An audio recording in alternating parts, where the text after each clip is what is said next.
BRB.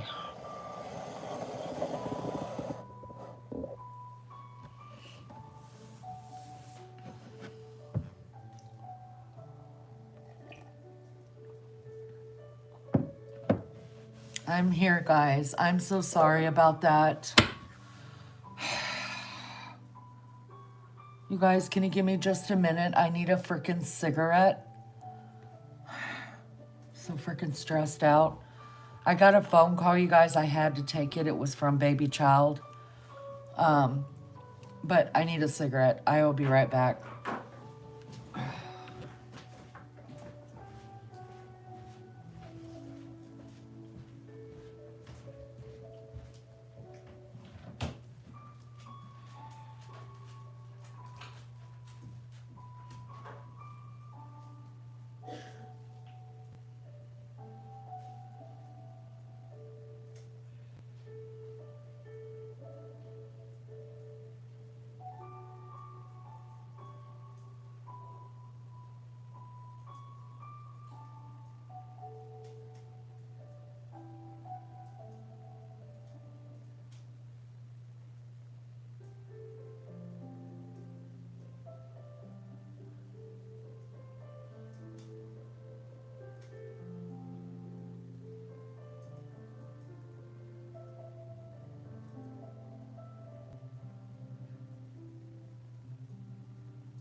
Sorry, you guys.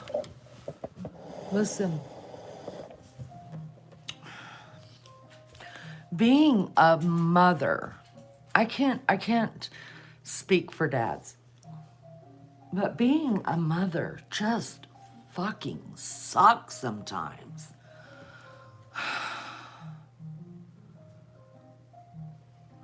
I had to answer that call, you guys, from baby child. I'm sorry. When he calls this late, I have to answer it. And I'm on the phone, so instead of my computer, so I couldn't just tell you guys. I can't type in chat right now. And then I knew the damn thing was going to end because I had to answer it. Hold on a minute.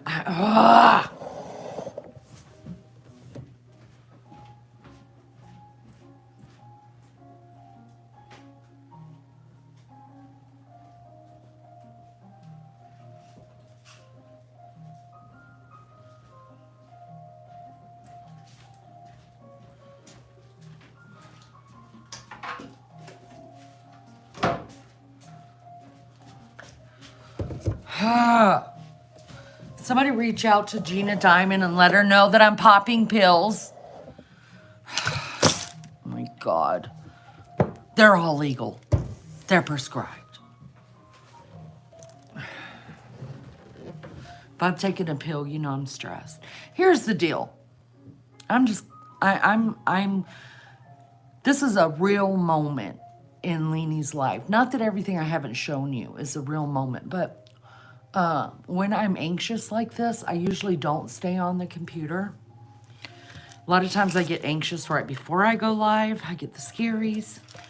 And I know that is just from going live, and I get through it after being there with you guys for a little bit. But this is a real life moment. Can we talk about my real life moment? Is C. Anderson still in here? C, call your brother. Call your brother. He needs a second mother. Here's the deal. Being a mother sucks ass sometimes. It is the most rewarding job. Like, nobody's more proud than a mom, right? Nobody. Like, the minute the kid starts pooping in the potty, life has just... You literally, once your kid starts pooping on the potty, you literally can appreciate what being really, really proud is. And from that moment that a child poops on the potty, there's not a damn day that goes by, almost, that there's not something to be proud of, that nobody else would be proud of. Like when we're doing the potty dance with our 2-year-old because they pooped on the potty, we're partying just for us as well. Because, damn, that's a great milestone. That is like the best of the best. Like what you waited for at least a year, getting out of them damn diapers, right? We're done with them. Well, those proud moments don't stop.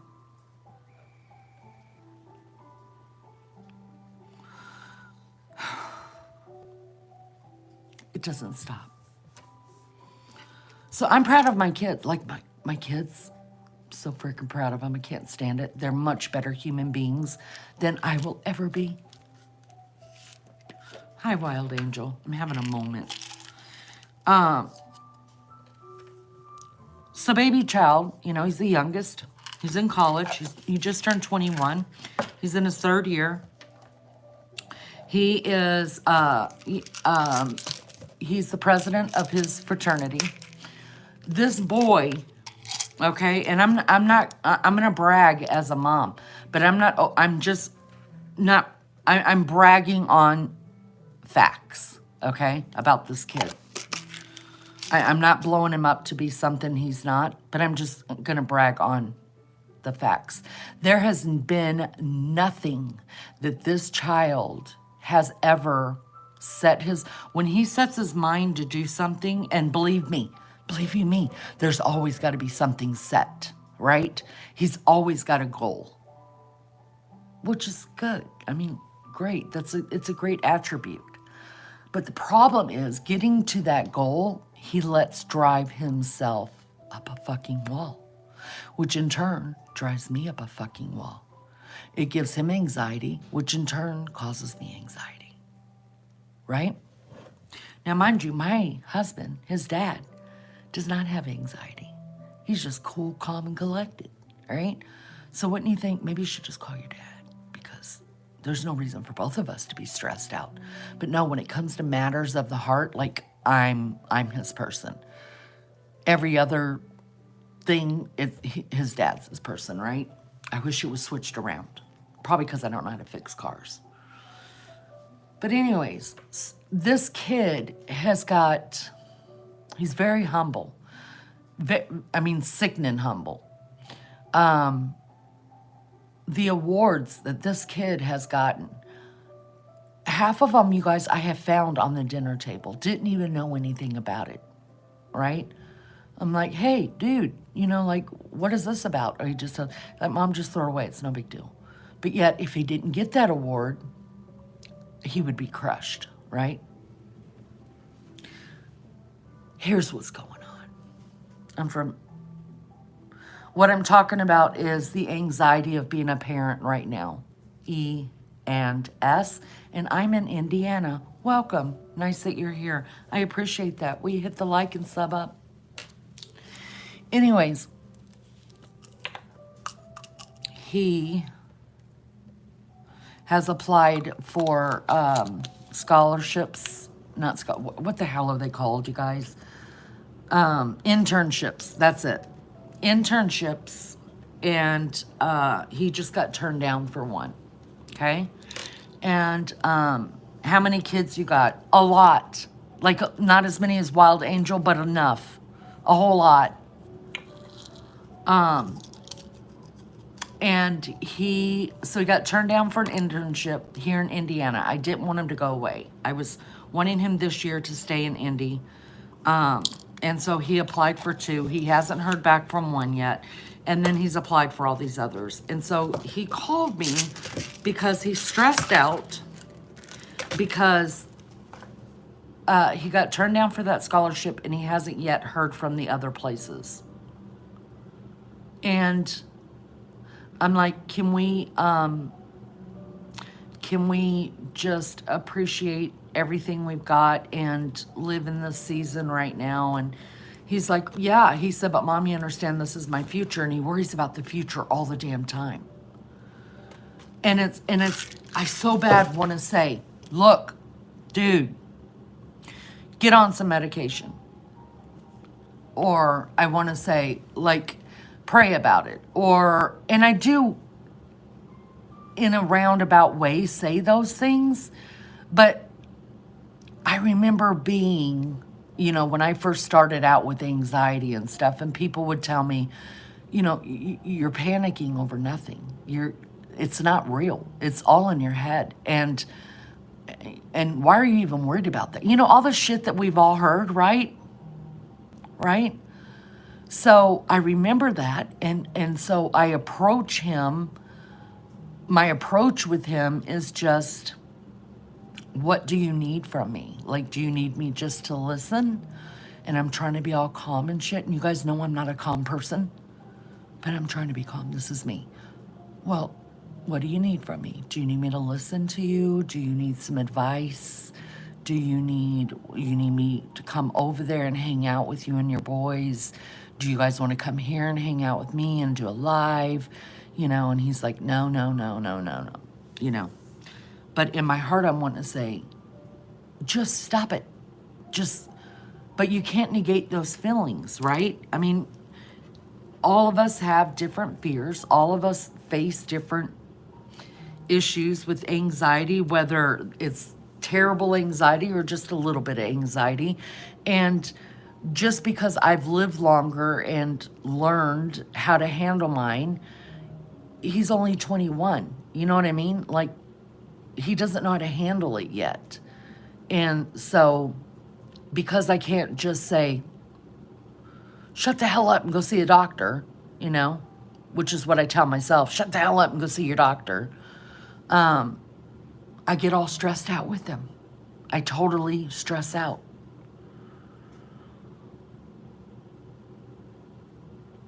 And that's where I'm at. So he's stressed out about that. I'm stressed out about this because he's stressed out. And I don't, with my girls, see, he's an anomaly. How do you say that word? Anomaly. He's just one of those one-of-a-kind people that, I mean, I've had 5 kids, right? He's the only one out of all of my kids that is so driven, like knows his life. It is planned out. And by God, if it doesn't happen that way, the world, the sky's going to start falling, you guys. Anomaly. Yes. Thank you, Mel, whatever. Hi, honey. How are you?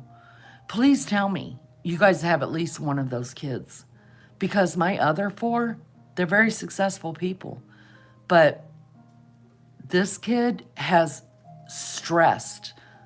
I mean, literally made himself sick since he was in elementary school about his future. And I'm like, dude, go down the road here, get a job at Steak and Shake. They're paying $15 freaking an hour. And just you haven't taken a summer off in years. Take the summer off, stay at home, do you, work 8-hour shift, earn your money, And he's like, no, Mom, I'm a junior. Juniors, you kind of have to have an internship. It stresses me the fuck out. Has he tried therapy to work through? Oh, no. He had a school pew-pewing, right? He was at a school when they had a school pew-pewing, right? After that, it took about a year because all them kids, of course, were highly affected by that. After about a year, he realized on his own, after me and his dad telling him, look, you've got to get some counseling. You've got to. He did counseling, I want to say 3 months. And he was like, I hate it. It doesn't help. They can't give you advice. They just want to listen. I said, I get that. I was like, but you understand that nobody can fix whatever your issue is. You're the one that can fix it. And sometimes talking about it, you could figure out how to fix it yourself. You just have to hear it out of your mouth. And he's like, no, Mom, psychology, I'm not as smart as him. Psychology has changed, Mom. It used to be that they could give you advice and homework and things like that, and she couldn't do that for me, so I'm not going because it doesn't help. And ever since then, he hasn't gone back. And that's what I told him, Wild Angel. I was like, hey, not like, could you imagine me giving someone therapy? It's just not all therapists. I mean, sometimes it takes a while to find the right person who you're clicking with. And that's what I told him. And he's like, I don't have time for that.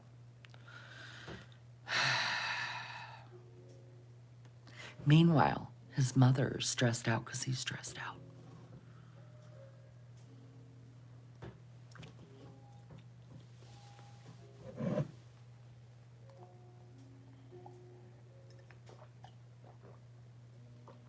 Anyways, you guys, I'm sorry.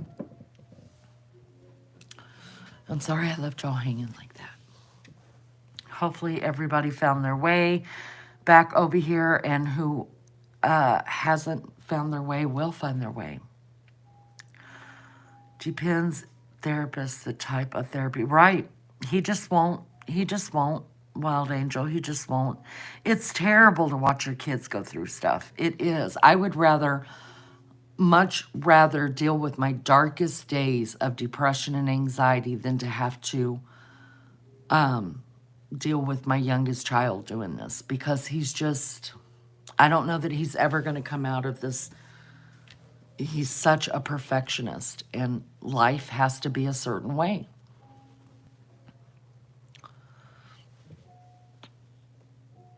How your heart wants to fix the bad things in our kids, no matter what their age. Yes. Yes. It just stresses me the hell out. It just does. God bless him. And I mean, and then you're a mom, right? So are you saying too much? Are you saying too little?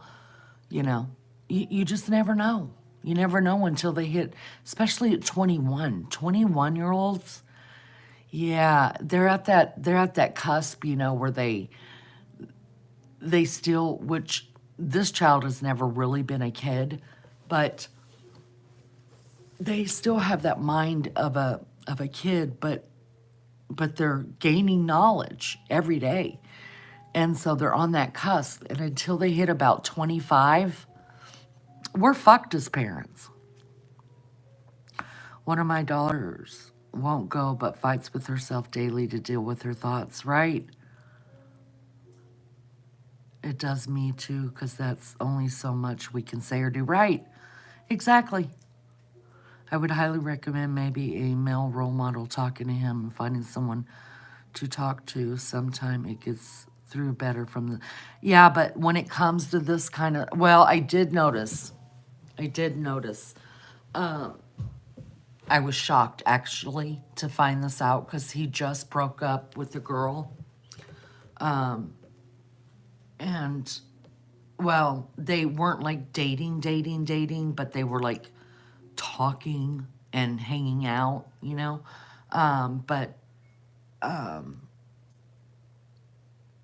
they're just going separate ways, and she wants to stay in Indiana. He doesn't want to stay in Indiana.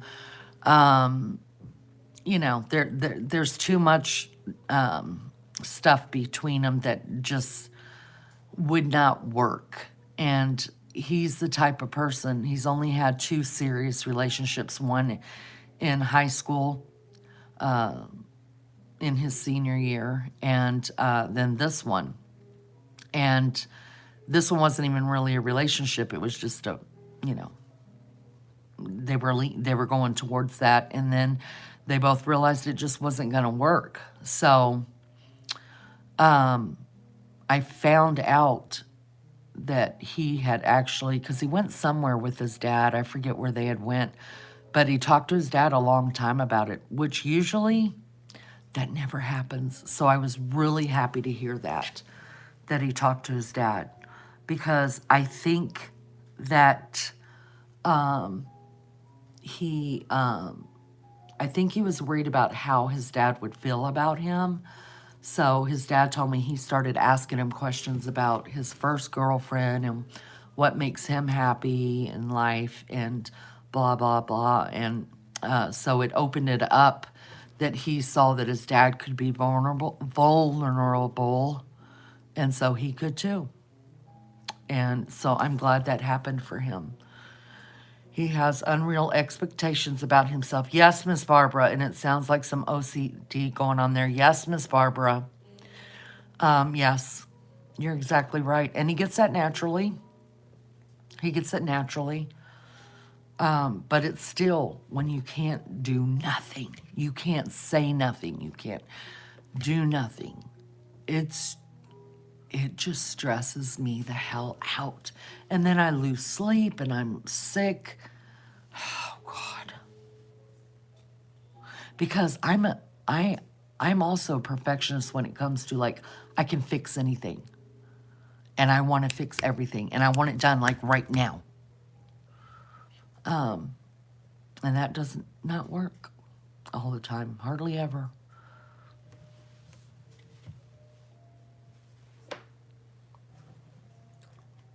I definitely agree. OCD with obsessive compulsive thought disorder too. You can't turn them off. Intrusive thoughts. That's what he told me. So I was like, so when he was in, I think he was in the 11th grade, and he had went and bought himself some melatonin, and I didn't know he was taking it.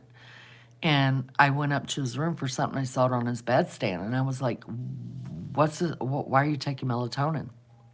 And he's like, 'cause I'm having trouble sleeping. It makes me sleepy. It helps me go to sleep. And I was like, I don't know if I mean, your body's still growing. So I would prefer that you went and saw, your doctor and had it. And if he tells you take the melatonin, then and he's like, well, I did, And he said, he's the one that told me take the melatonin. I was like, well, do you, if it works, it works. Congratulations. So I asked him tonight, I was like, because first of all, I can't believe how late he's up, because he's that 11 o'clock person. If he's got classes in the morning, like, he's so scheduled. It's ridiculous. And so I was like, you're up really late. And he's like, I'm up till 1 to 3 in the morning because I just can't stop thinking. And I was like, do you have melatonin? And he was like, no. He said, because he said, that'll help me fall asleep, but it won't stop the dreams. And I was like, y'all, I couldn't even get into it with him. I'm not going to lie. I wanted to say, what's the dreams about? But then that would have stressed me out more, right? And I was like, dude, you need to go see your doctor. You need to go see your doctor. They have things, if you don't want to take, like, medication, there are different kind of vitamins and herbs and stuff like that you could be taking. That might help you. And he's like, it won't stop the dreams. I was like, well, you don't know. You're not a doctor. So I said, everything affects everybody differently. So you don't know what could happen. And then I could tell I was aggravating him. He was definitely aggravating me. So,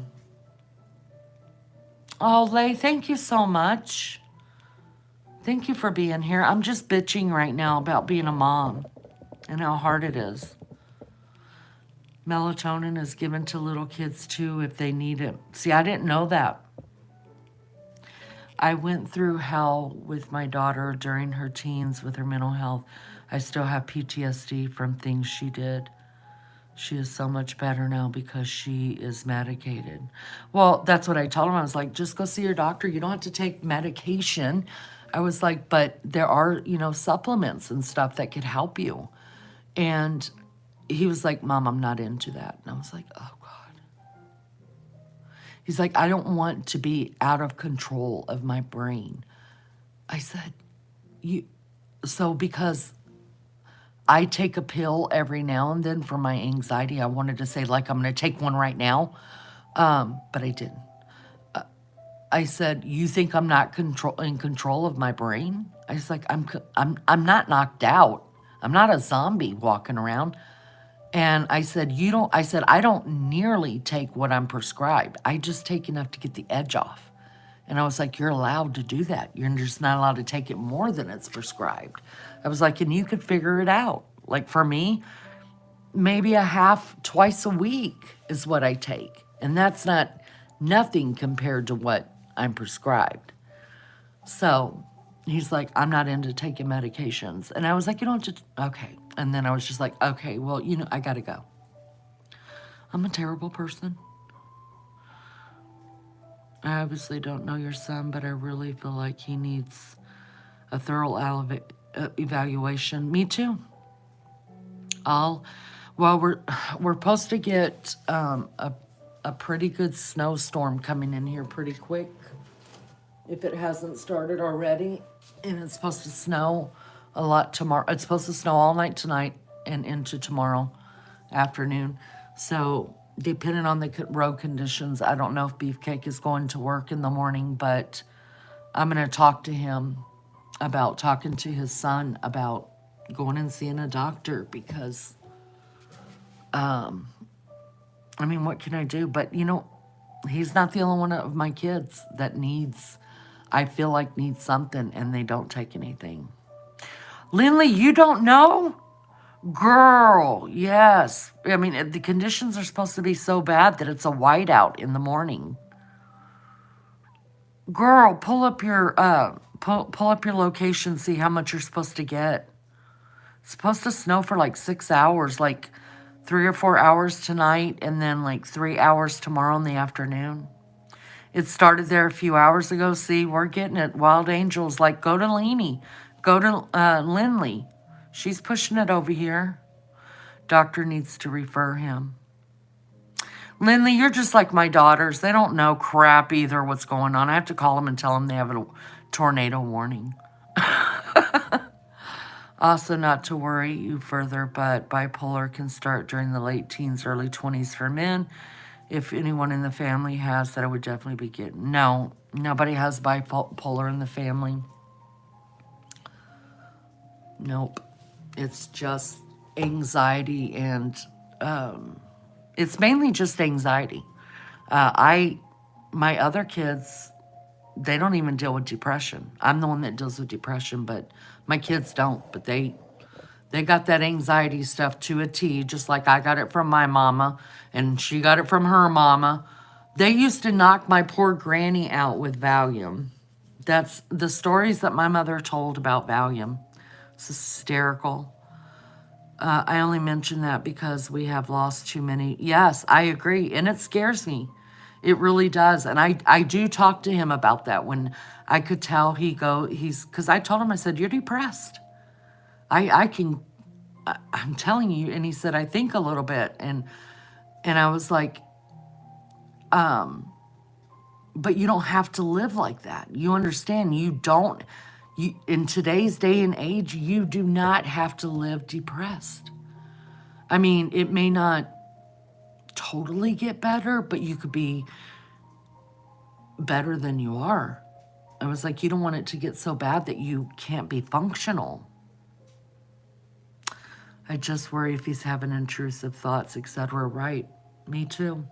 And every time we talk about it, like tonight, I even asked him tonight, and he's like, I don't want to do anything like that. And I was like, but you know what?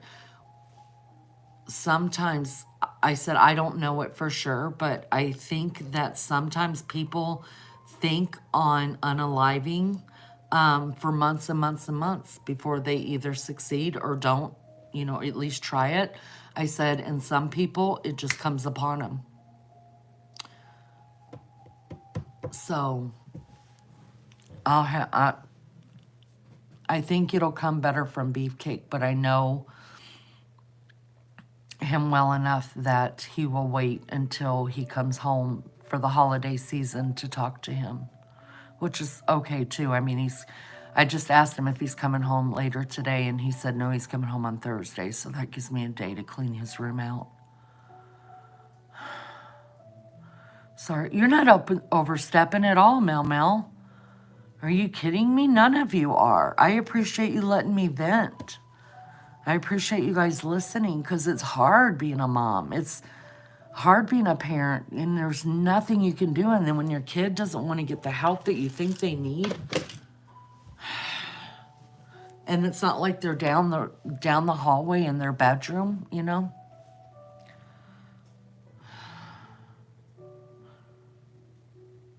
Yeah. Mel Mel, I'm so sorry you went through that. No, you're not overstepping at all. I appreciate the concern. I really, really do.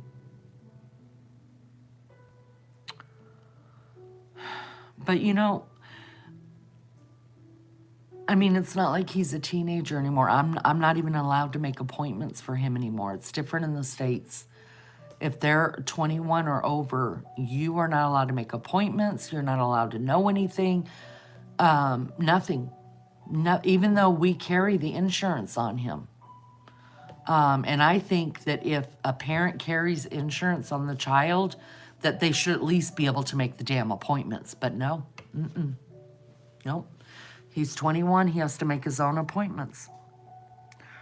Or people will say they won't do it, but they don't know what state they will get into to do that. That's right, Melly Joe. That's right. It's so scary. Hi, everybody. Thank you for being here. I appreciate it. I know this is not a fun topic, but I got overwhelmed, and I know that sucks. I try not to show any of that side of me here, but I can't help it when I was already live and all that happened. It just is what it is. I hate it when people say that those who talk about it won't do it. I had a couple of friends say they would, but no one believed them. Now they are gone. Right.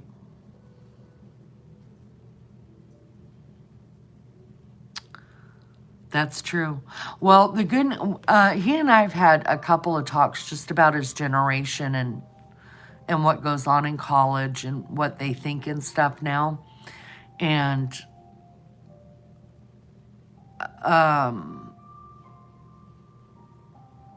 I am just now, probably within the past 5 years, of the belief that we should have conversations about it, right? For all those other years, you guys, I didn't tell anybody that I was taking anything or on anything or anything. I didn't want anybody to know because, it used to be that people were ashamed to say it or labeled or whatever. So it took me quite a while to come out and say, yeah, I struggle with this sometimes. I don't talk about it a lot, but that's why really, truly, you guys, I can't do a lot of it on my channel. Like, there's been people who's asked me, can we talk about mental health? And I'm just like, I can do it maybe once a month, but I get in a funk and I feel things too much. I feel people, and then it affects me. You know what I mean? And so I just had to figure out that if people need to talk about mental health, like we can do it like once a month, or there's other YouTube channels that are that it doesn't affect them, but it affects me. It really does, and I feel like I take on people's mental health, if that's even a thing, but that's what it feels like, and I get in a funk because of it. So I try not to do that too much here. It's just too heavy for me. Well, it can trigger you to talk about it because you have your own... Right, right. It's like the whole PST thing comes up. I just think that he needs to know that he doesn't have to live life as he is, and there is a better life waiting for him if he seeks help. And I mean proper, good shrink help. I agree. Those haven't dealt with someone with mental issues, right? The reason so many people only go to therapy a couple times is because it does make a person feel worse before they start feeling better. Dragging up everything that makes you feel bad is triggering, right? He definitely really needs therapy, and it sounds like soon. I agree, Barbara. So you guys just say a prayer for my kid. Say a prayer for my kid. I remember telling him when he was young that he was too much of a perfectionist and that I was scared for him whenever, because I was like, there's always somebody out there that's going to be better than you, better at what you do, a better quarterback, a better leader, a better this, a better that. That's just part of life. And I said, I'm really worried about your first time realizing that, where you don't get what you've worked so hard for because somebody else was more qualified or whatever. And that's exactly what's happening right now. Cooey Lulu. Well, listening driving, but it dropped out. Finished driving. Good to see you. Good night, little grumps. Thank you for coming in. There are things I can't talk about because it takes me to a dark place. Right. I'm glad you guys understand that. Some people can talk about mental health like that's what they do on their channels. Every live, it's a mental health thing. For me, I'm just like, oh no, I got to talk shit. I got to laugh. I got to joke because I could do mental health with myself all damn day by myself here. You know what I mean? And sit and worry and fuss and be depressed. When I get here, I want to hear about you guys. I want to know what's going on with y'all and laugh and joke and be silly. And you know what I mean? I just, it brings me to a very bad place.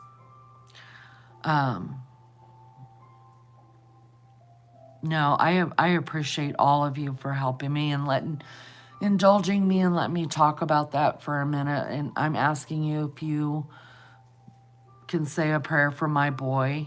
Um, um, I'd be forever grateful. It only takes 17 seconds for a thought to become fixed and change your entire thought pattern. As soon as that thought comes, you have 17 seconds to change it before it becomes fixed. Wow, I didn't know that. It's hard when it's your kids because we're supposed to be able to make everything better, and sometimes you just can't. Thank you, Miss Barbara. Yeah, I can tell you my worst anxiety has always been over my kids, just like the rest of y'all. I know that. I know that. It is, and my dreams, the bad dreams that I have. And I dream more bad dreams than I dream good dreams. So I understood when he said that, but I wasn't going to tell him that. But my worst dreams are because there's a situation in my dream with my kids and they aren't listening. And I see them going straight for danger. And there's nothing I can do to stop it. I think as parents, yeah, Wild Angel, yours too. I think those of us that do deal with anxiety and depression, probably 90% of our anxiety comes from our kids. I mean, you can't, there's not a, y'all, I think about Mom, and there were times, before she passed, I would go over to her house and lay on her bed and just be like, Mom, can I lay here for a little while? And she's like, of course, girl, come on up here. I'm watching this old movie or whatever. And I would just need my mom. I want to cry and just lay there. And the last couple years Mom was alive, it used to piss me off because she would never ask me, Lene, what's wrong? Now that she's gone, I realize why she didn't ask me, Lene, what's wrong? And it's because I was stressing her the fuck out. And that's the truth. I stressed my mother out to the day she left this earth, you guys, because I was pretty much her only child that she passed all this on to. And I'm sure I triggered the hell out of my mom. My mom would try to make me laugh and tell me, you got to watch this movie. And all I wanted to do was cry. Or if my mom if I just started talking and she had no choice but to listen, my mom always played hardball with me, right? She wouldn't be like, oh, Lene, I love you, honey, and I understand what you're going through, and I'm so sorry, and give me a hug, and just cry it out. It's going to be okay. No, this was my mom. You're a strong bitch. You don't let this shit take you down. You get up, you stare that fear in the face, you kick its ass, and you get out there and you be my daughter. You're Emily's kid.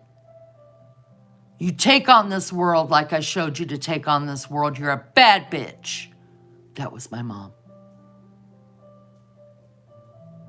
So then it got to where, okay, I would get mad at her when she would not say, Lene, what's wrong? But then I kind of dreaded when she knew about it because I knew I was going to get that, hard ass, like. And I remember she told me, one time I did tell her, I was like, Mom, please don't fuss at me. Good grief, stop fussing at me and have a little bit of sympathy. And she said, Lene, or she would call me Blondie. She said, I have to counsel with you different than I counsel with your sisters because you're hard-headed, you're like me, and I don't need you going into an asthma attack because you're letting your emotions get the better of you. I was like, huh, you're one to talk. You were the one standing outside of our house breathing in and out of a paper bag. You just didn't have asthma. And that conversation didn't happen too far in advance of her passing away. But Man, sometimes, I mean, I'll be walking around this house, you guys are watching something or cleaning something, and man, I wish I could go jump in my mom's bed and just, I mean, none of my kids are like that.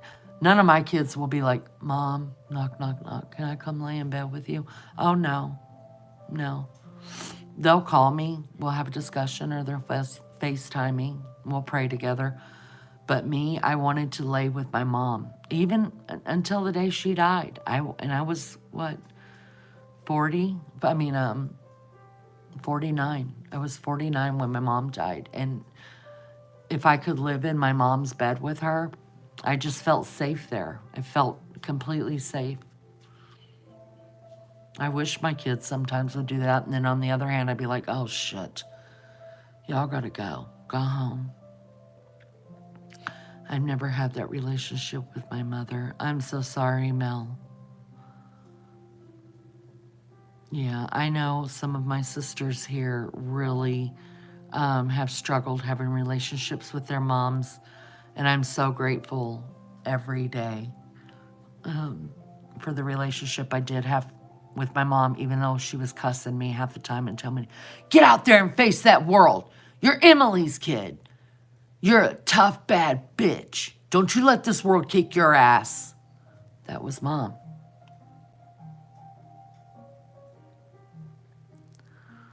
I go to my dad when I need to talk things out. Really? See, I don't go to my dad. Now, my dad weeps my heart. My heart weeps. Because my dad, you know, he was always the strong asshole. And now that he's in his 80s, you know, he's softened. He cries at everything. Any song, he's crying. You know, I've got so many videos of my dad laying on a bed or in a hotel room or at the airport where my dad's just singing. He don't give a damn if there's 100 people around. He puts his earphones on, y'all, and he starts singing, and he's crying. And I've got so many videos of him because it took all these years of me finding that soft side of my dad. You know what I mean? And on one hand, it breaks my heart. And on the other hand, I find it so beautiful. I don't know why. When we went to California, my dad, we had been out all day. It was like 1 o'clock in the morning. And my dad was laying in his bed listening, because he listens to music too. I mean, I grew up in a house with nothing but music playing. He had his earplugs in, and he was listening to his music on his phone. And my sister had her back to my dad. Me and her were laying on the same bed, and we were laying there talking. And I could hear Dad singing, and I knew the crying had started, right? So I leaned up over my sister to look at my dad, and he's just staring at the ceiling, and he would close his eyes, and the tears would just drip down, and he'd be singing a song. And I hit my sister. I was like, go comfort your dad. And she's like, nope, I'm not doing it. You go comfort Dad. And I was like, no, you go comfort. We had a whole huge thing about comforting Dad because we knew whoever went over there was going to be crying too.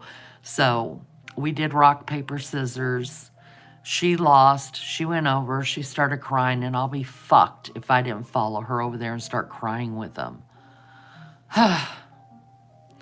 Love my mom, but my dad and I were close. I could talk to him about anything. He passed in 2019, and I miss him every day. I'm so sorry, Sunshine.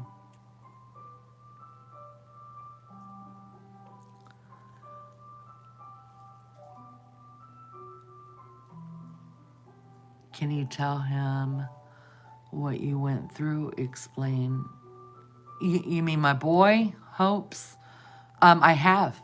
I have talked to him, and he's always known me taking meds. It's not like he hasn't grown up in this. I've been very, very able to hide my depression from him. I was always able to, even after my mom passed, you guys, I only took a week off and I went right back to work to keep myself out of going into the dark hole. And so I was able to hide all that from him. and pretty much all my family. I mean, they knew I was sad because I went to my room and I would shut my door and I just do my thing, you know. But I never walked around in the mully grubs and not took a shower or not cleaned house or not cooked dinner. I didn't let myself get to that point, you know what I mean? Like, but man, everything I did was because of them. And I didn't want them to see me in that state. And I would just get through everything I could get through. I held a full-time job. And then at nighttime, after I got my kitchen clean, I'd go upstairs and just want to be alone. The weekends were really hard because I was home all day on the weekends. And that was harder to control because, you know, when you're at work for 8 hours, you know, I worked with the elderly and I was able to love them so much more because my mom had left. But they were my therapy, they really were. And so the weekends were hard because I didn't have work and I stayed at home and had to act happy to be there. But when I first started, I had a thyroid, what do you call it? I always forget what it's called, a thyroid blast or whatever, and that's what started the panic attacks. But of course, it took like 6 months to figure out why I was having like 8, 9, 10 full-blown panic attacks a day. Nobody could figure me out. And so then I became agoraphobic because I was scared of having panic attacks or dying out in the public. And so about 6 months later, they figured out it was my thyroid. But for those 6 months, you guys, I couldn't leave the house. I couldn't leave the bed. There was no way to hide it from my 3 older kids. So it's not like, you know, baby child does not know that for me to function and keep functioning, that I take medication, and I am not ashamed to say it. I'm not. And I'm the first one to say, look, if what you're doing is not helping, then you got to do something else. Because I know there are people that don't believe in medication, but are you fucking going insane right in front of us? Yeah, I think I would at least try medication.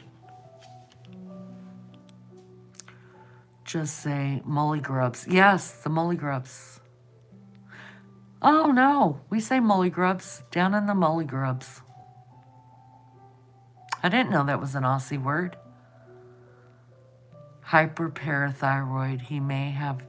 They checked it, Melly Joe, because he is 6'4" and he's a beanpole.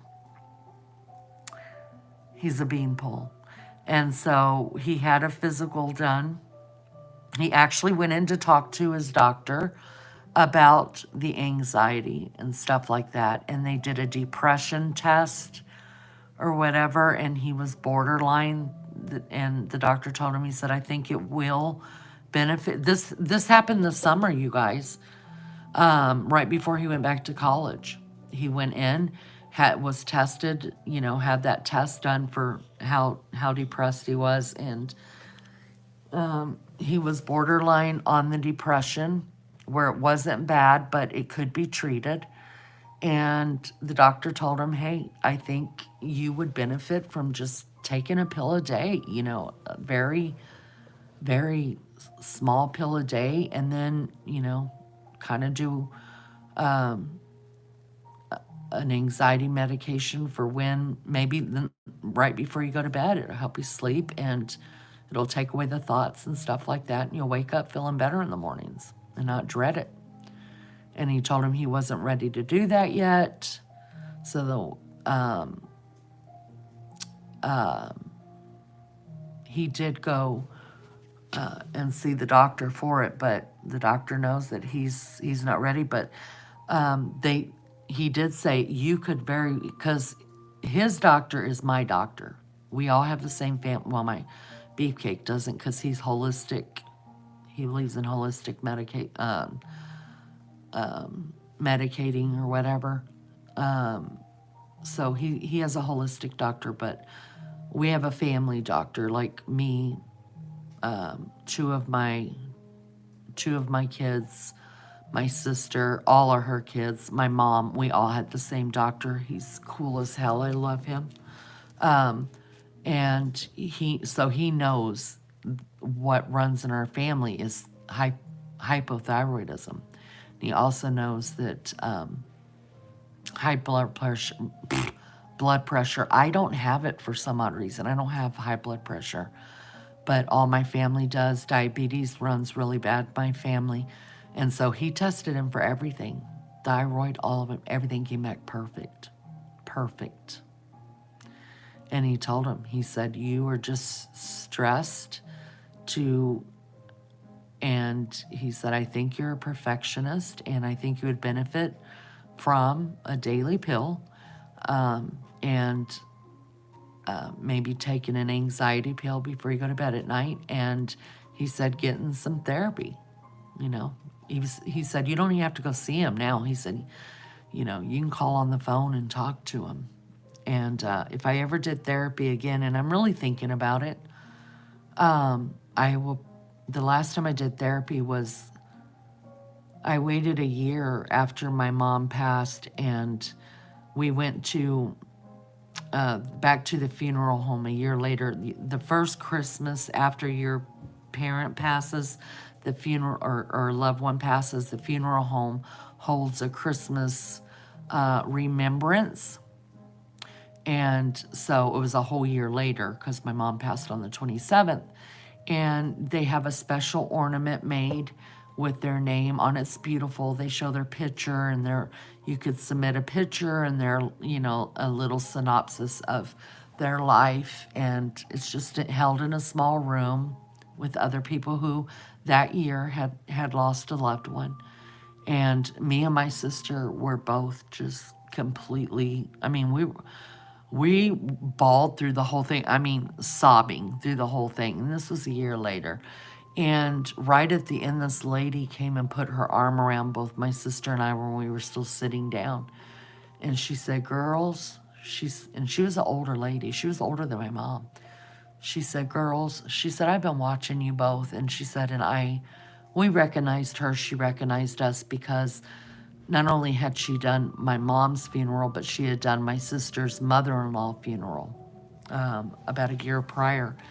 And she said, are you two doing any of the counseling? Because they offer free counseling for up to a year at that funeral home. And my sister she had already started it. And I was like, no, I was pissed.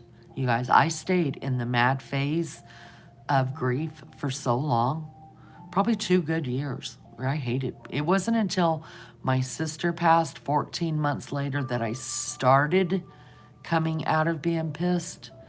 But I was dealing with being pissed off every damn day. Not at my mom, not at God, mainly at my surviving sister. And that's a whole nother topic. And so when our middle sister died, I started realizing, because I had pushed everyone away. I pushed both of them. I pushed all of my siblings away. I didn't want none. I was so pissed that my mother was not on this earth anymore and I didn't know how to live. That I pushed everybody away. I was like, no, I'm done with you. I'm done with all y'all. Just act like I'm not here. Nobody knows me. And then when my middle sister passed during COVID, that's when I was like, oh my God, what am I doing? Like, I got to come out of this.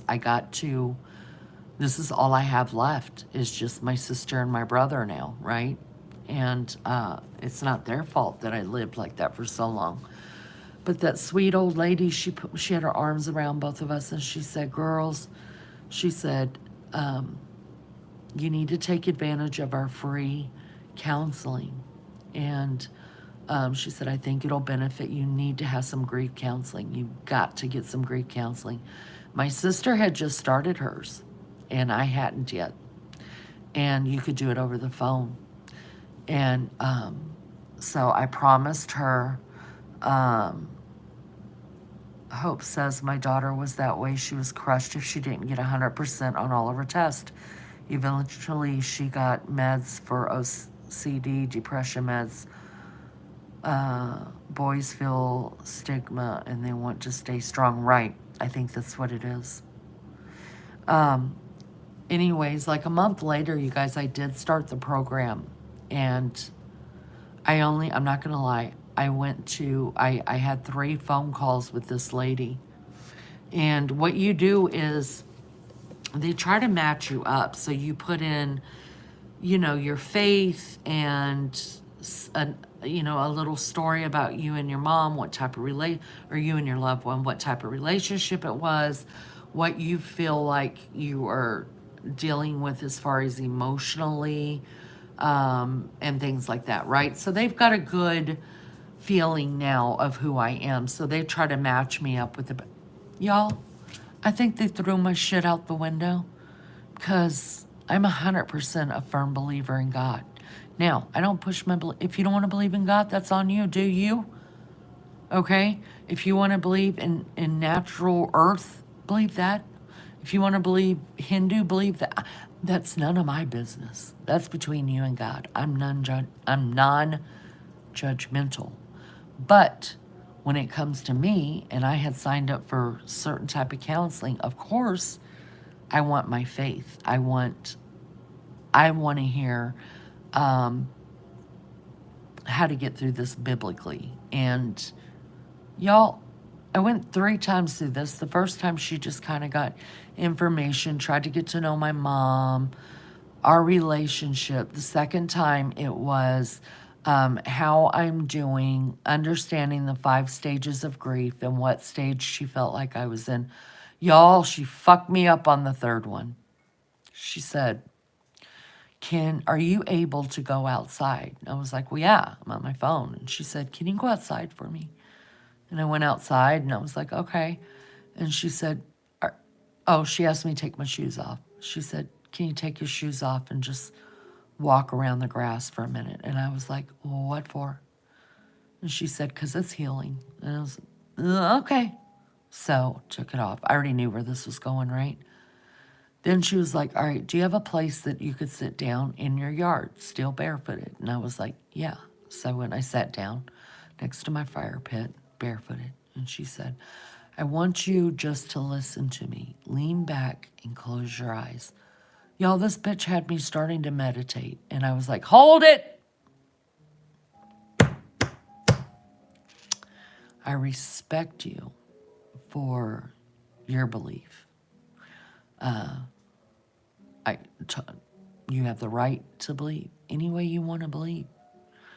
But obviously, there was a sign missed here. There was something missed along the way. And here's what it is. I'm a Christian. I believe in Christ. I believe he died on the cross for me, for my sins, and for the atonement of my sins. I believe there's miracles. I still believe he performs miracles today. I believe that we're not supposed to live unhappy and that death is a part of life and that one day I will see her again. Now, if you cannot confirm or agree or work around those perimeters, then we're not a good match because I don't want to meditate. I have a God I can talk to. Who am I meditating to? And she's like, your inner being, your surroundings. Look at the trees. And I was like, yeah. Anyways, what I need to be doing is praying to God to help me. That's what I need. And I said, no offense, I appreciate your time, but I gotta go. I gotta go. And I wish you well. And I hung up and never called back. Love has no distance. Hi, Eric.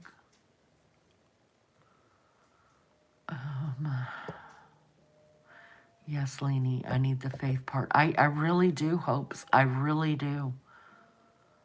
As long as she let you keep your knickers on, Lene. Yeah. Grounding, so good for anxiety. Yeah, for me, it's prayer. For me, it's prayer and not the feeling of the ground. It's the feeling of my heart and my mind reaching the throne of God. That's what it is for me. Me too, according to Lene, I'm encouraged to do yoga, meditation, nidra, yapas. We are told to not do such things. Yeah, I don't need to go into my head, but I respect people that do. If it makes you feel better, listen, all you got to answer to is God, your God, one day. Actually, in my belief, everybody's going to answer to my God. But it's not my place to judge you or to convict you. You know what I mean? I have to worry about myself. And believe me, it's a whole thing. I'm a whole thing. I have to worry about myself and keep myself in check. That's a hard enough job. And to hopefully counsel my children in the right way that I'm supposed to. And to those I meet, that God opens that door. That's what I'm supposed to do. But for me, I don't want to stay in my head and meditate. My head drives me crazy. I want to reach the throne of God. Prayers help. I've seen miracles. Yes, absolutely. Yeah, Mel, who wants to be in their own head?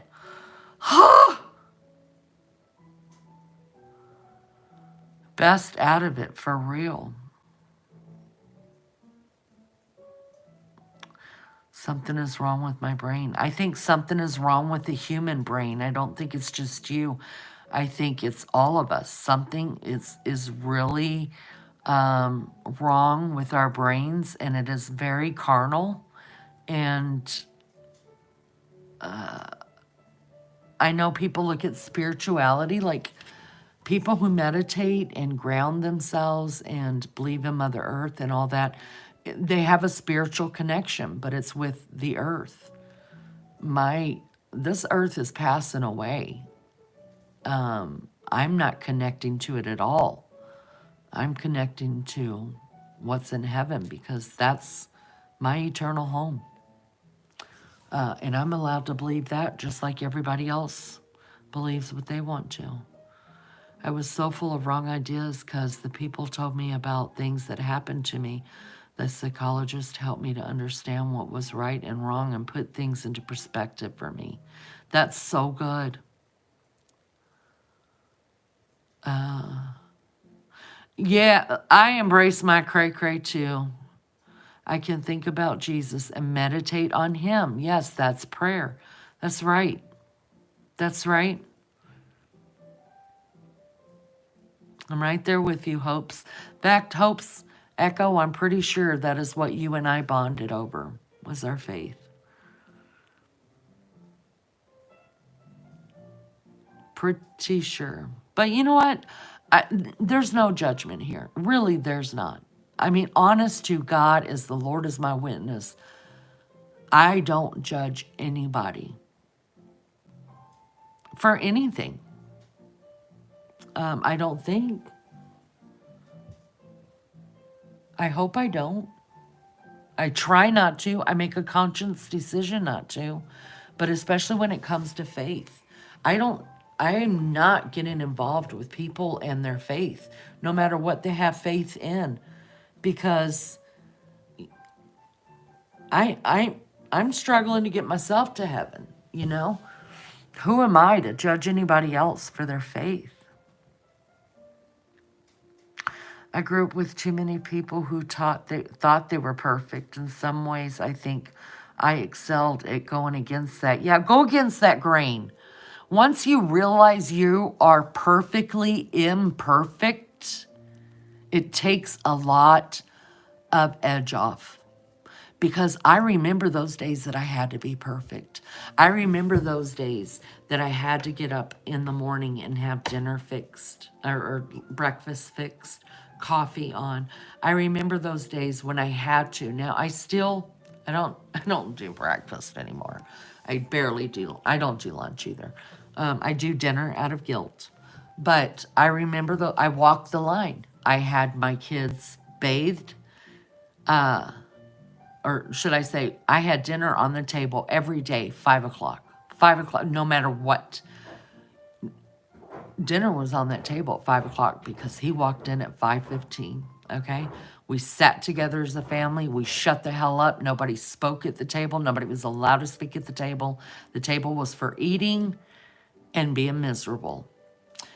So we did that. Then I cleared the table and put all my dishes in the sink, got them ready to wash, took all three of them kids in the bathroom, cleaned, gave them baths, sat in front of my door, which I don't know why I always sat there, but I always sat there and plugged in my blow dryer, and I would blow dry my girls' hair and braid their hair for bed and have them in their jammies. So I was done with bath time, dinner, and dishes. I kid you not, but like 6:15. My kids had to be in bed by 8. They were in bed by 8. That's teeth brushed, already had a bed night snack, and their stories read. I was honest to God. Let me toot my own horn. I was honest to God the most perfect wife and perfect mother because I was expected to be and I was scared not to be. I was scared of consequences. I took my kids every day to the park. My kids' hair was flawlessly perfect at all times. They were in matching clothes. They may not have been expensive clothes. I mean, we lived overseas, for God's sakes. They were just bought from the PX, you know? I mean, I struggled to be that perfect person. And I know that's when all my anxiety started because it was a lot to have to live up to.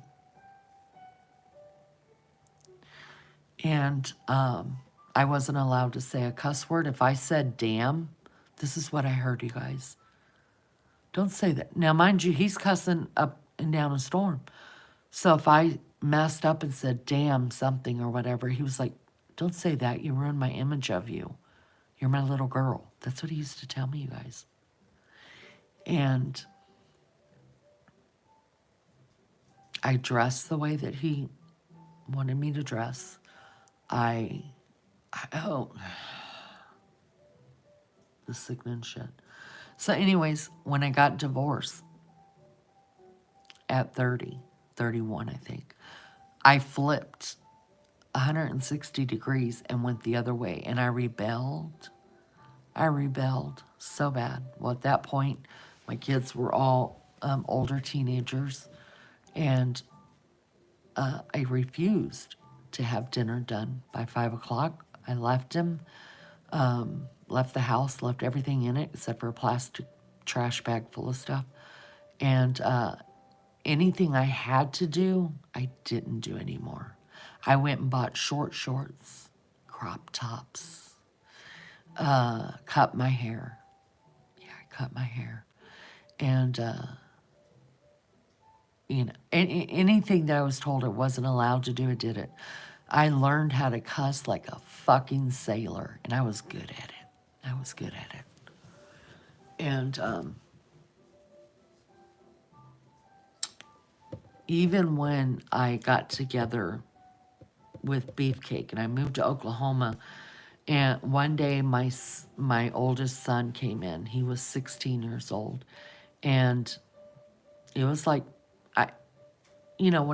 when I got together with Beefcake, like I wasn't gonna walk the line, and he knew that. This is who I am. Accept me now. Don't try to change me up if we ever get married. This is who I am. You know what I mean? And he never did. He never tried to change me. But he would get home about 6 o'clock at night. And I still, because I was with him and, had kids and stuff. So then I started putting dinner back on the table about 6:30. And I remember one day my oldest son came in and he opened the door and he just looked at me in the kitchen and he got pissed. And he's like, I hate it here. I'm never coming to this house again. I'm leaving. I'm probably going to end up back in Georgia. And I was like, before I could say anything, he walked back out and slammed the door. And I was like, what the hell just happened? My kid had never talked to me like that before. Y'all, he came home about 11 o'clock, knowing his limit was 10.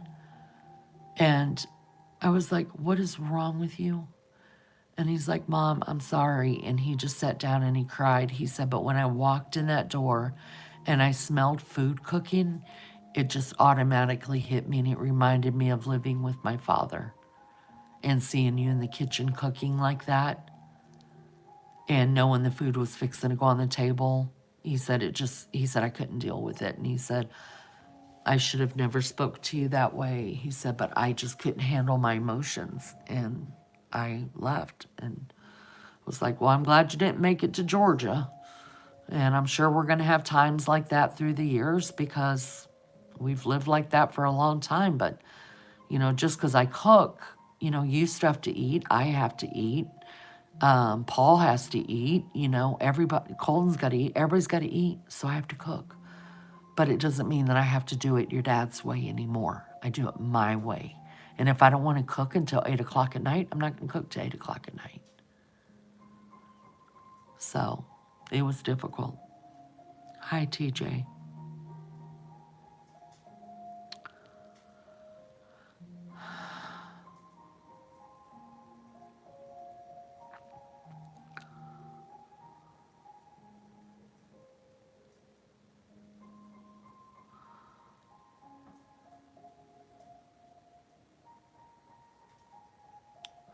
Thanks, guys, for being here. I appreciate it so much. If you guys haven't hit the like, I'd appreciate it if you did.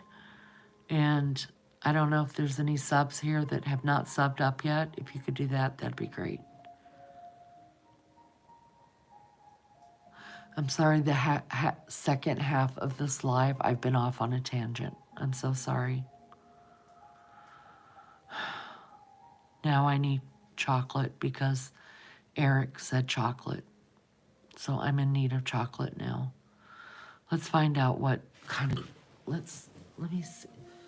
Is there any snacks here? Oh, shit.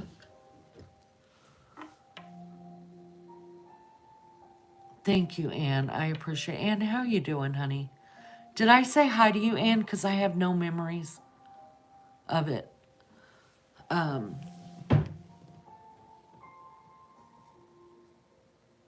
If I didn't, I'm sorry. I love you, sister.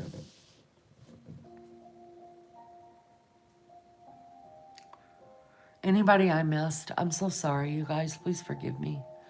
I've been just looking at the tree rambling.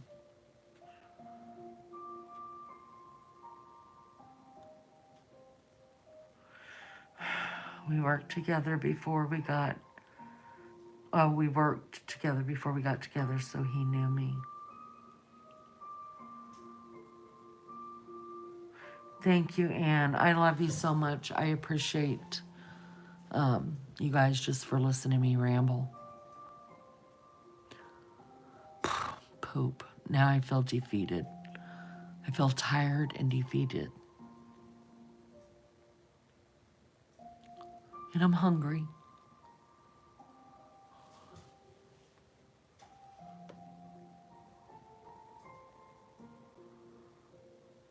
Thank you, Rose Petal. Honey, did you get off work yet? It's good to see you, Rose Petal. I love you so much, girl. How's your cat doing, Rose Petal? You just had breakfast made by your lovely son. How nice. I feel like eating Eggos, and I don't own any.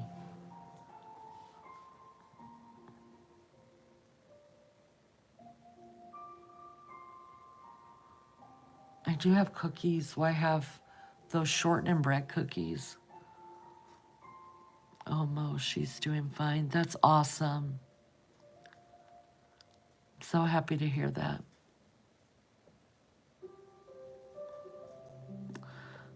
I have to go due to a little brat needing to be picked up from daycare. But Lenia will send good thoughts for your son, I hope. Thank you so much, Mel Mel, and thank you for listening and for the great advice. I appreciate it. Please don't serve any to Santa or Christmas will be late.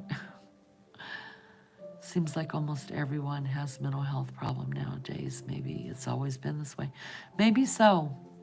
You know what, though, Hopes? I begin to wonder if it's the chemicals.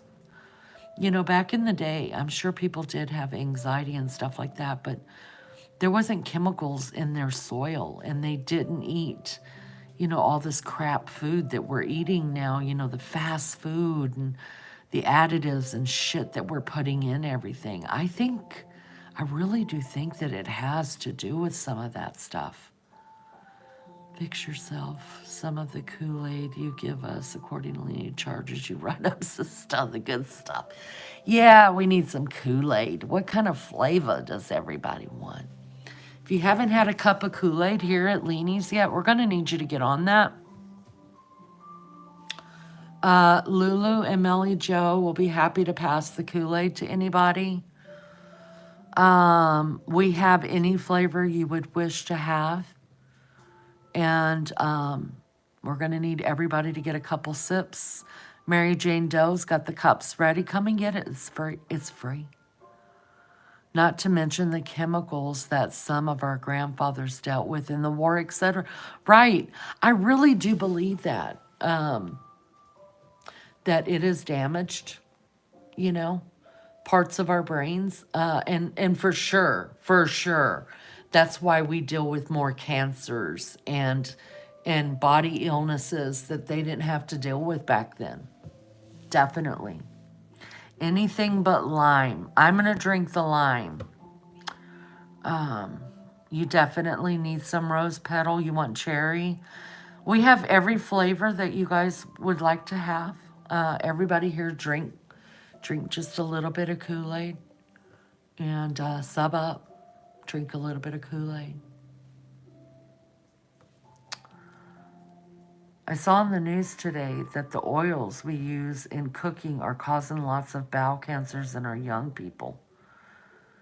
Hopes wants grape. Give her some grape Kool-Aid, please. Rose Petal needs cherry. Melly Joe drinks anything. Well, Lulu, have you looked up vegetable oil?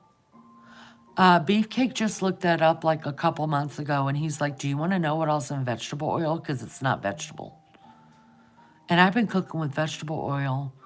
Remember back like in the 90s, they were like vegetable oil's the best, like get off Crisco, no more lard, stuff.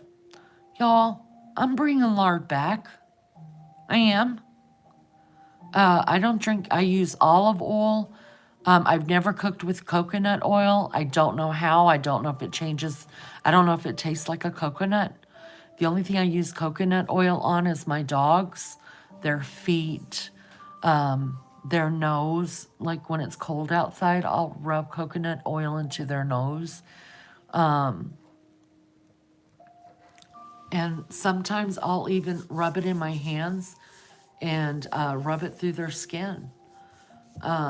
But I've never cooked with coconut oil. But now all I cook with is mainly I cook only olive oil. Sometimes I'll use sesame. And the other time, if I'm frying fried chicken, it's going straight into lard. It is. They lied to us. You only use virgin oil. Lard, butter, olive oil are the best things to cook. TJ, I agree. But remember when they told us our electrical systems are out of sorts? Yeah, I agree with that, Miss Barbara. Remember, I've got the hiccups now. Remember when they told us like that vegetable oil was so good for us?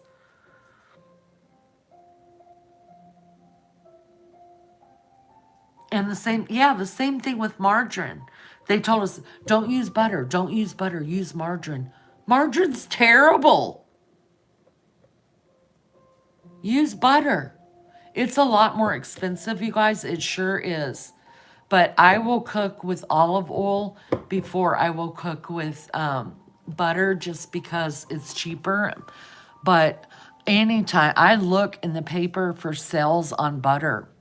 And whoever's got the sales, we go and pick up 5 or 6 of the huge blocks and I freeze them. I do. Because it is so expensive. Certain type of cooking oils may be fueling the surge of colon cancers in young Americans. A government-funded study. That doesn't surprise me. Weren't they talking about for a while, you guys, that the world was becoming overpopulated? I honestly really do believe that there's an extinction going on behind the scenes. And very recently, too, there was some sort of pandemic that happened, and I do believe that it was to cause some extinguishing of human life. I'm lucky to have plenty of olive farmers around, and we get it from them. Olive and olive oil and avocado oil, all those two are probably the best things for us. And here's why I believe that. Because it's been around since the Egyptian, maybe longer years, the olive tree. So yeah, I'm just going to believe that. Consuming large amounts of seed oils, which include sunflower, canola. Canola is another thing. Look that one up. Corn and grapeseed has long been linked to inflammation of the body. Look up canola oil. Look that up too. But now study analyzing the tumor. More than 80 patients with colon cancer have found they may have also raised the risk of one of the fastest growing forms of the disease. Yes, I believe all electric we use are doing something. We are electrical, so outside forces mess us up. I agree with that too, because TJ, remember when we were kids and nobody wanted to live? Even now, people are doing it, and it's not talked about as much. But when I was a kid, people did not live next to the electrical power box things. You know how they have the places where the electricity is gathered from, and it goes out into the city. I forget what that's called, but nobody wanted to live next to them. And I remember it being so talked about as a child, that we used to walk past an electric little power plant thing, and I would walk on the other side of the road thinking that was keeping me safer because I wasn't walking next to the fence. So I believe that. I absolutely. And then what about this, you guys?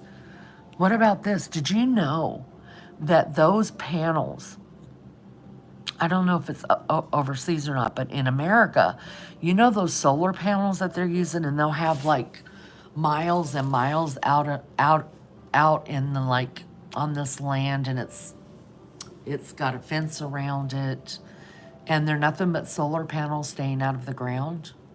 Did you guys know that once they're done with those, I don't know how long they keep solar panels there or whatever, but once they're done with it, that ground cannot be used again for 100 years.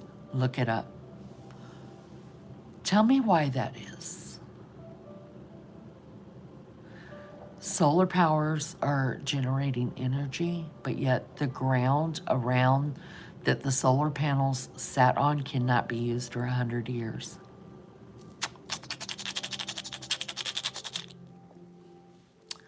I believe social media makes us not be able to concentrate anymore. That's why I'm really picky on what I watch. Hope's Echo, I do believe that as well. Absolutely. Solar farms, yes. Even the transformer things on the poles. Yeah. Remember, Barbara? Remember talking about that when we were younger? Like, I know my parents were always like, don't mess around that little power plant there. Don't walk around it. Houses weren't built around them or nothing anymore because the electricity they would put off. I remember that. I think they don't want us to remember that now. And remember the same thing, you guys, with the nuclear power plants? Oh my gosh. Do you guys remember the nuclear power plants? They were on different they're on the rivers, you guys, all over the states.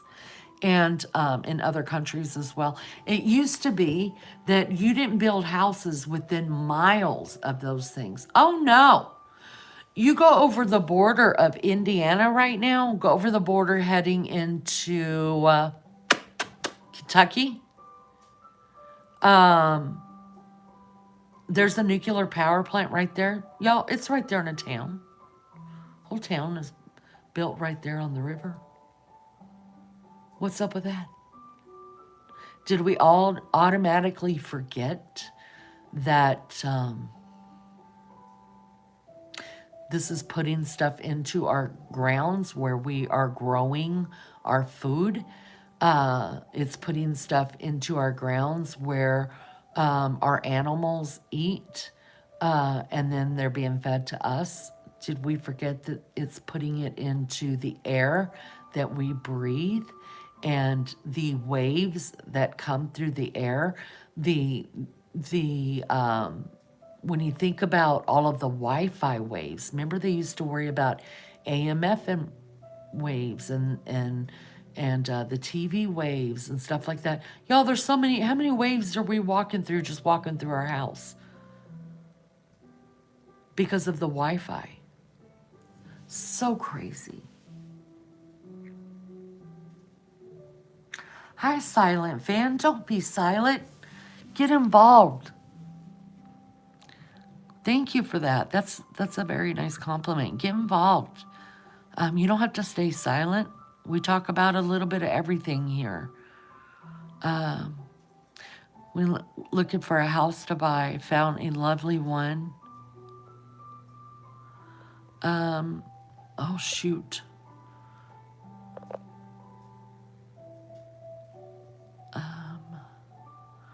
Hi, Darlene. Hi. The government took our cattle and sheep away due to Deldrum contamination, but we're a lot grow canola. And you're in Australia, is that correct, Darlene, if I'm remembering right? Are you from Australia? It's good to see you again. Thank you for coming in. Thank you, everybody, for being here. Listen, if you haven't subbed up, I'm trying to get to 1,000 subs by February the 12th. Will you help me? Yeah, that's what I thought. Wow, I did not know that was going on. And it's funny because here in the States, you know, I'm not going to mention any names. You guys already all know the names that are buying up farmland after farmland after farmland all over the United States. Why? Why? You have to ask you have to realize who's doing it. And then after you know who's doing it, and you already all know who's doing it. After you realize who's doing it, ask yourself why. Now, I could be just running into conspiracies in my mind, but at this point, I put nothing.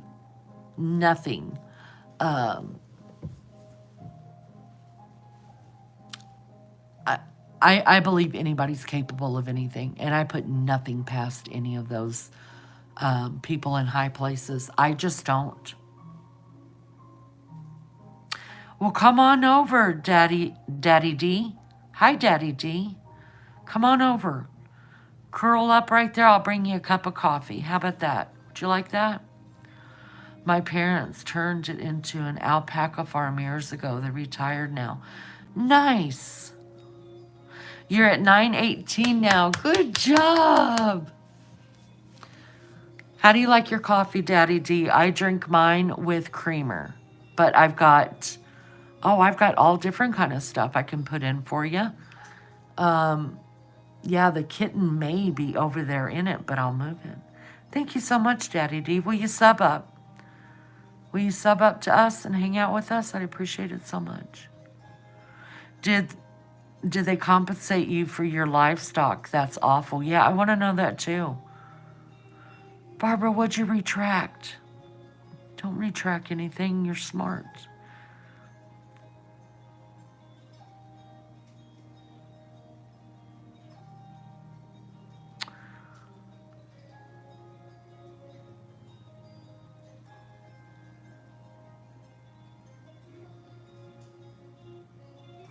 No Hope Circle, but they took all the sheep and cattle, but helped being a quarantine station. Wow, so they just took your guys' stuff? They took your... Okay, Miss Barbara. I just don't want you to retract stuff that you say because what you say is important. Darlene, I cannot believe they did that to you. You like your coffee like you like your women. Probably hot. Well, you come to the right place. There's a lot of hot women here. So welcome. Pull up a chair, hit the like, subscribe, because I'm trying to get to 1,000 subs by February the 12th. And I'm almost there. Darlene, I'm so sorry to hear that. That is just... I cannot believe that. I can't believe that. So they like commandeered your cattle. Wow. Are you from the United States, Daddy D? You don't have to tell me which one if you don't want to. Or where are you from? Australia is a commie state. We are terribly controlled. It's unreal. Well, I'd say, Lulu, some of the stuff y'all tell me I'm floored by. Absolutely. The heart of the country. Oh, hi. We're neighbors, Daddy D. I'm Indiana. Welcome. Welcome. I love your state of Ohio. I love the Amish. We have a few, we have Amish here as well, but not as many as y'all got. And I go to Ohio quite often. Couldn't grow wheat or potatoes either. You're welcome. So happy to have you here. So you're not that far. So you could probably be in that chair right there drinking some hot coffee, like hot, and have a hot woman deliver it to you in just a couple of hours. So come on. Yeah, I don't understand how y'all's country can do that. I mean, it could happen here in the States too. They could commandeer, when we want to put a highway in, you guys, if you own property, like a house, and they're wanting to run the highway through your property, through your house, you have no choice but to sell it to them. It could be your grandparents' homestead, and you have no choice. Because we, as Americans, do not own any land. Did you know that?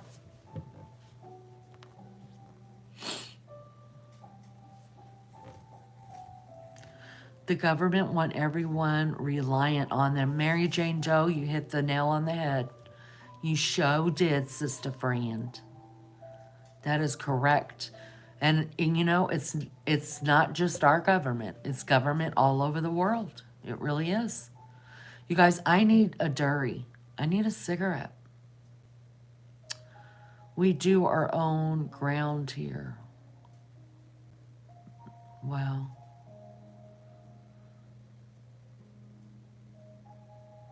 I need a cigarette and I need to stretch because I've been sitting in this tall chair for giving us a different view of the living room. Cigarette and coffee, a good blend. Daddy-O, Daddy D, I'm fixing to go and do that because it's been a while. And I double fist. I have coffee and Diet Coke on every live at the same time. And then I throw in a cigarette here and there. You will stay and entertain us. Thank you. Lulu, I'll tell you what. This is what I need you to do. I need you to strip. Take off some of your clothes very, very slowly for Daddy D. Take off some clothes. And I'm going to need you girls to start passing out Kool-Aid. Daddy D, I'll be happy to give you some coffee in that chair right there. And the remote control. How about that? But you have to drink a little bit of the Kool-Aid and sub up.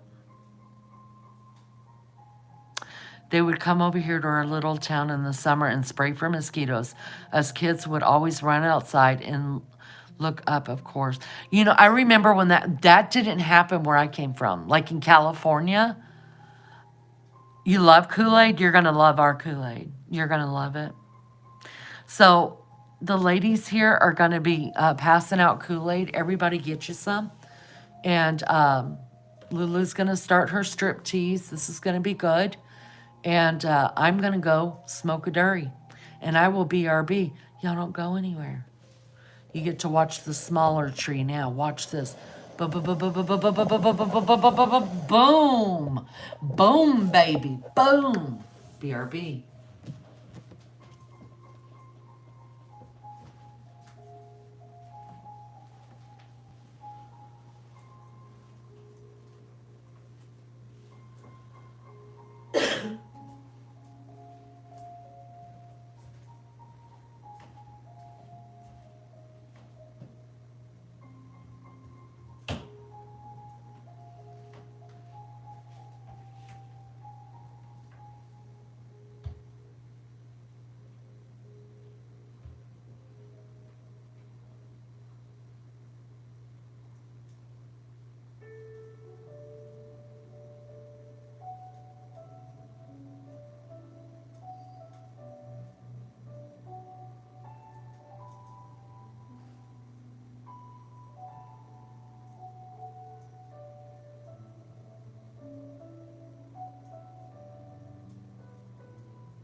Boom, boom, boom, boom, boom, boom, boom, boom, boom, boom, boom.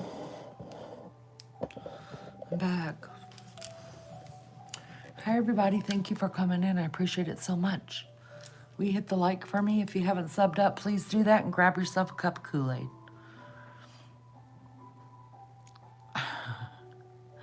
Send what to Lene?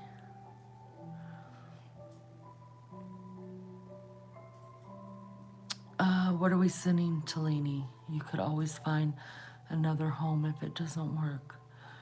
Dog needs out. Okay, TJ.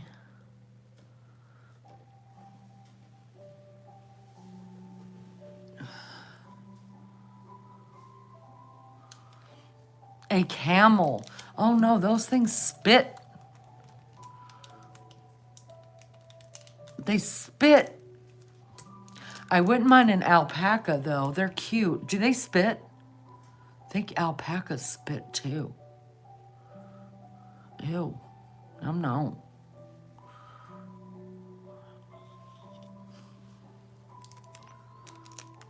Did everybody get your Kool-Aid? We have all different flavors. Every flavor you could imagine we have here. I am the queen of the cult, just so you guys know. And they call me Queenie Lene. And I'm running a cult. I'm finding out all kind of stuff about myself that I didn't know. Like, did you guys know that never mind, I'm not even going to talk about it right now.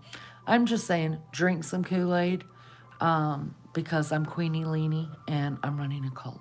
So do that. Alpacas spit if they're angry. No, then you got to keep your alpacas, Darlene. Thank you so much. 17 and 17 right now is what I see. I appreciate it.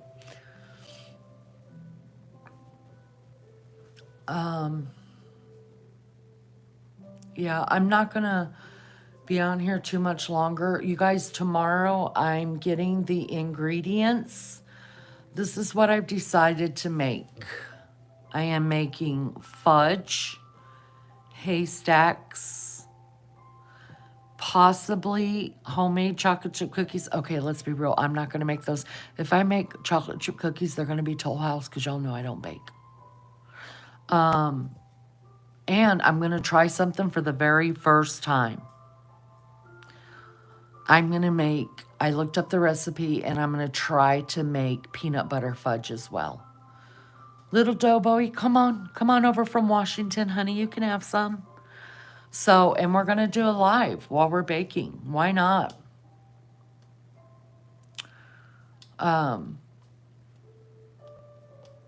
Let's get all festive. Let's do that.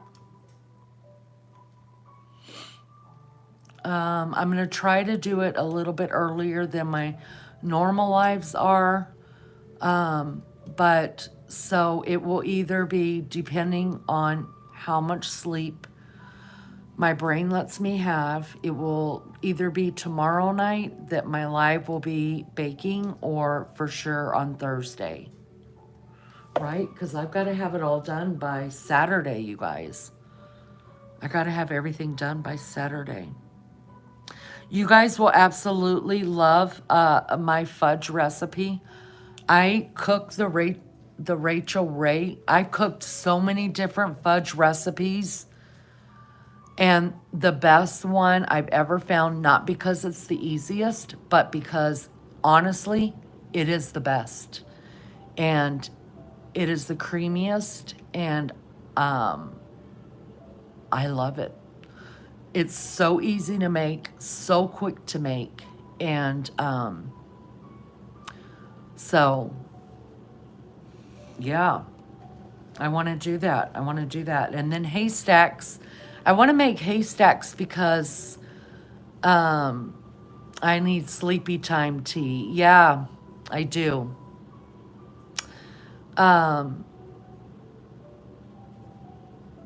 You need a good recipe. So, I mean, I won't know.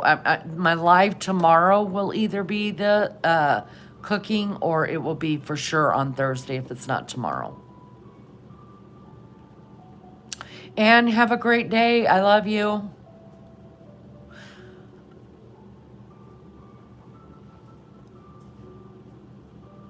Lulu never delivered. That tramp. You know what's happening, Daddy? Daddy D? What's happening is she's saving stuff, So when you come back, then you get a little bit more. And then when you come back, you get a little bit more. I mean, Lulu is happy to be pimped out for the better cause of the cult.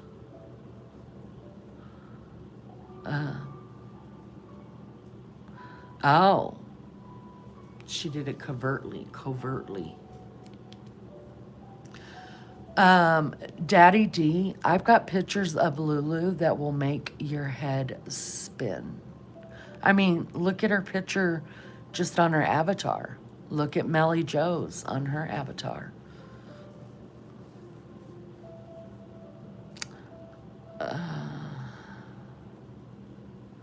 Why does the dog want the door open when it's bloody cold out there?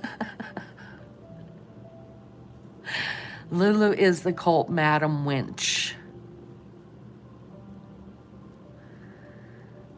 We'll have to do a ritual. Yeah, but apparently, Daddy D, I do rituals and didn't even know it. There's stuff I'm doing and I didn't know it. So now that I've had plenty of accusations, now I'm just going to start doing it. If you're going to give me the name, I'll go ahead and play the game. Let's go. I bet I'll win. Because I only play to win.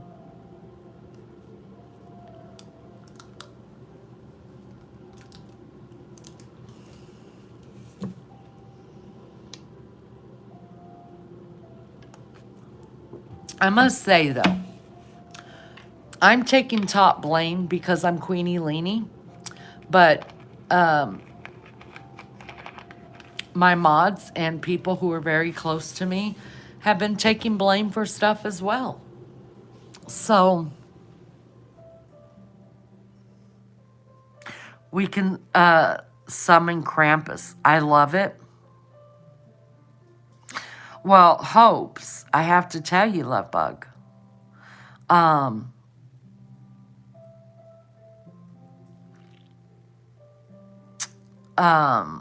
Apparently I'm a mean troll. Apparently. So, I'll come up. I need to work on that, though, because that's just not something I can say I am. So I need to work on it. I'll figure it out. I'll do some Googling, figure out how to be a really good troll. Then I'll come up with a really good name. And then I'll start doing it. I mean,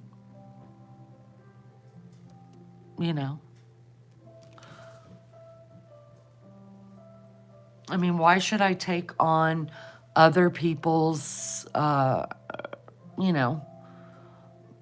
why should I take the credit for good trolling? I want to be a good troll, so whoever's trolling these people that think it's me, they should be the ones to get the credit. If you want to credit me for trolling, by God, I'm going to be the best damn troll, mean troll you ever saw. I just got to come up with, maybe we'll do a live where we could figure out a good troll name for me.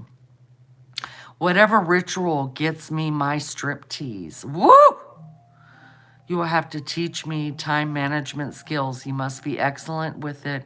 If all you do is, if all I do is me, right? And I troll. Yeah. And I'm a bitch and I like it. Yes, Miss Barbara is the matriarch here. She's a number one bitch here. And when I grow up, I want to be just like her. Yeah, we've just, I'm don't like drama so much, and I'm not a hate channel, but yet we've been called a hate channel lately. And people are showing their true colors, so let's play. You want to play? You think I'm doing stuff? I can do it. I really don't want to. It's boring, if you ask me.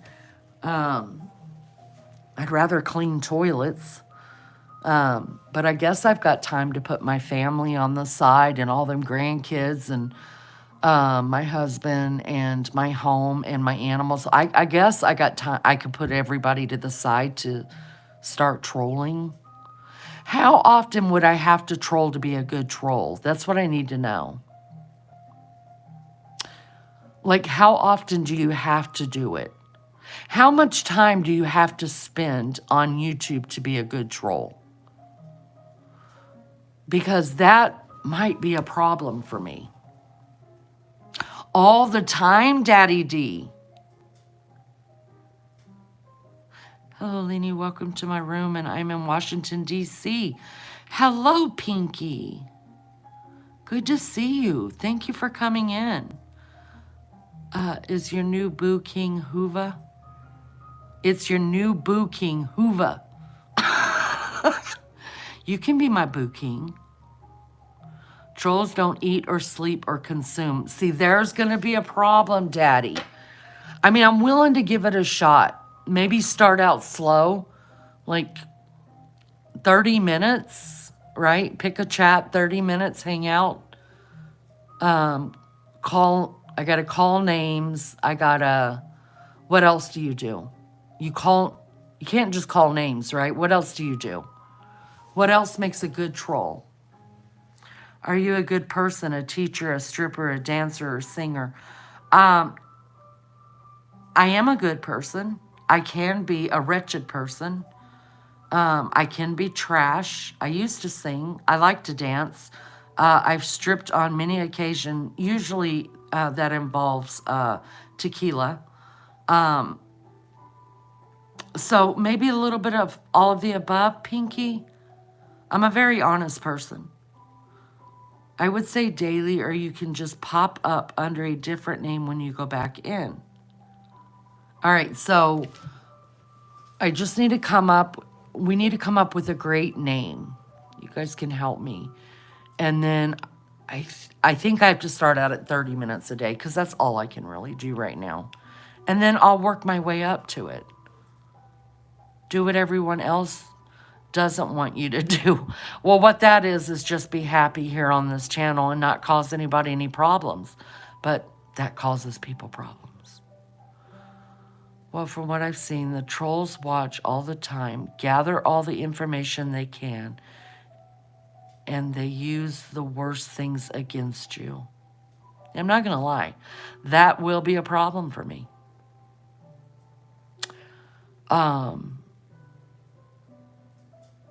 Because even people I don't like, I don't wish them unwell. That's the truth. I don't.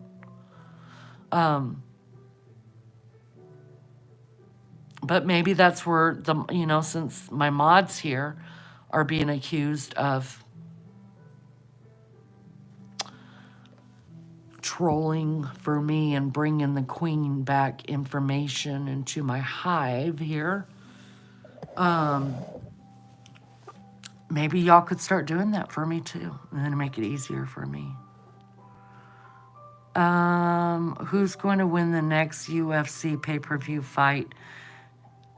Yeah, I don't watch them, DWX Ultra. I don't watch them.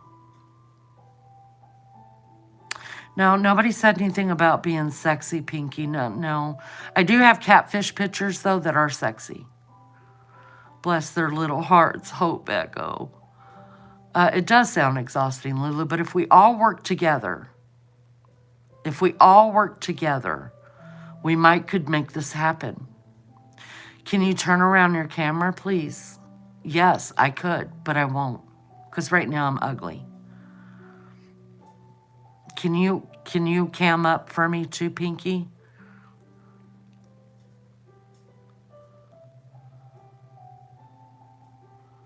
Nothing's free around here, Pinky. Sub up. I have plenty of catfishing pictures you could look at later, though. Plenty. I love being called Boo.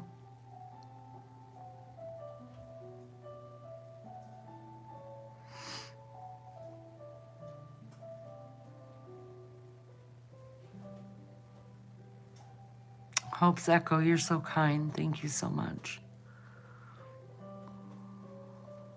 I love you guys. Listen, I'm going to get off here. I am tired, which is just shocking of me that I'm tired. But I've been dealing with insomnia for the last couple of days, since about Friday night, I think. And so maybe it's coming to an end. I don't know. I hope. Turn around. Sub up.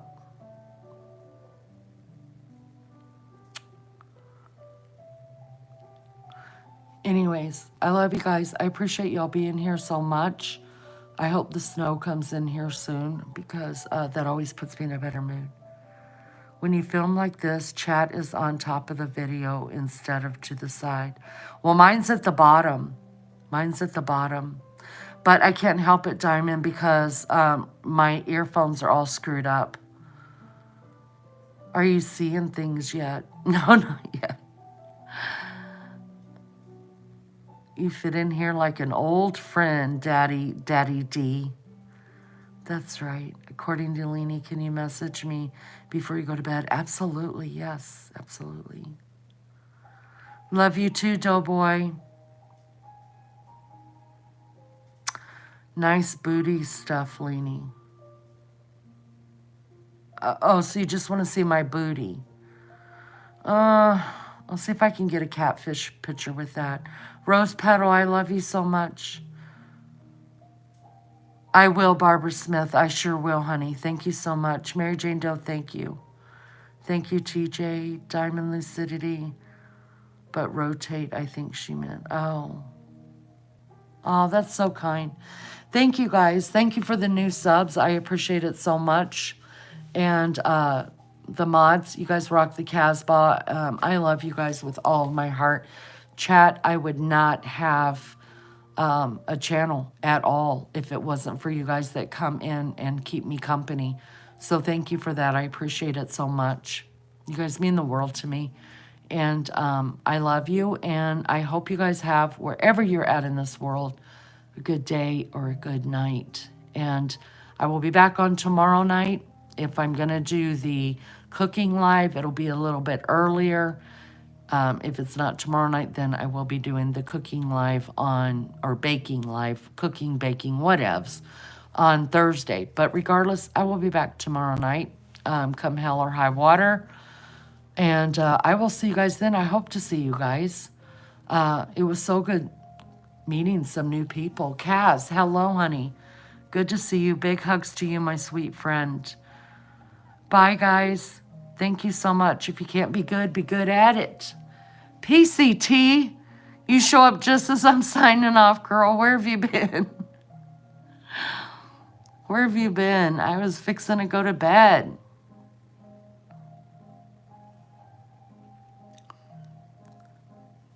Is that the real PCT, though? Who knows?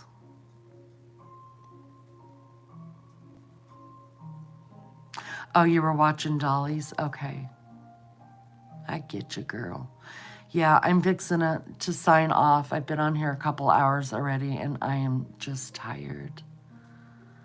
Let me come into your room, please. Sub up, Pink Carter. 5-hour live. Have I been on 5 hours? No, I did a 4-hour live.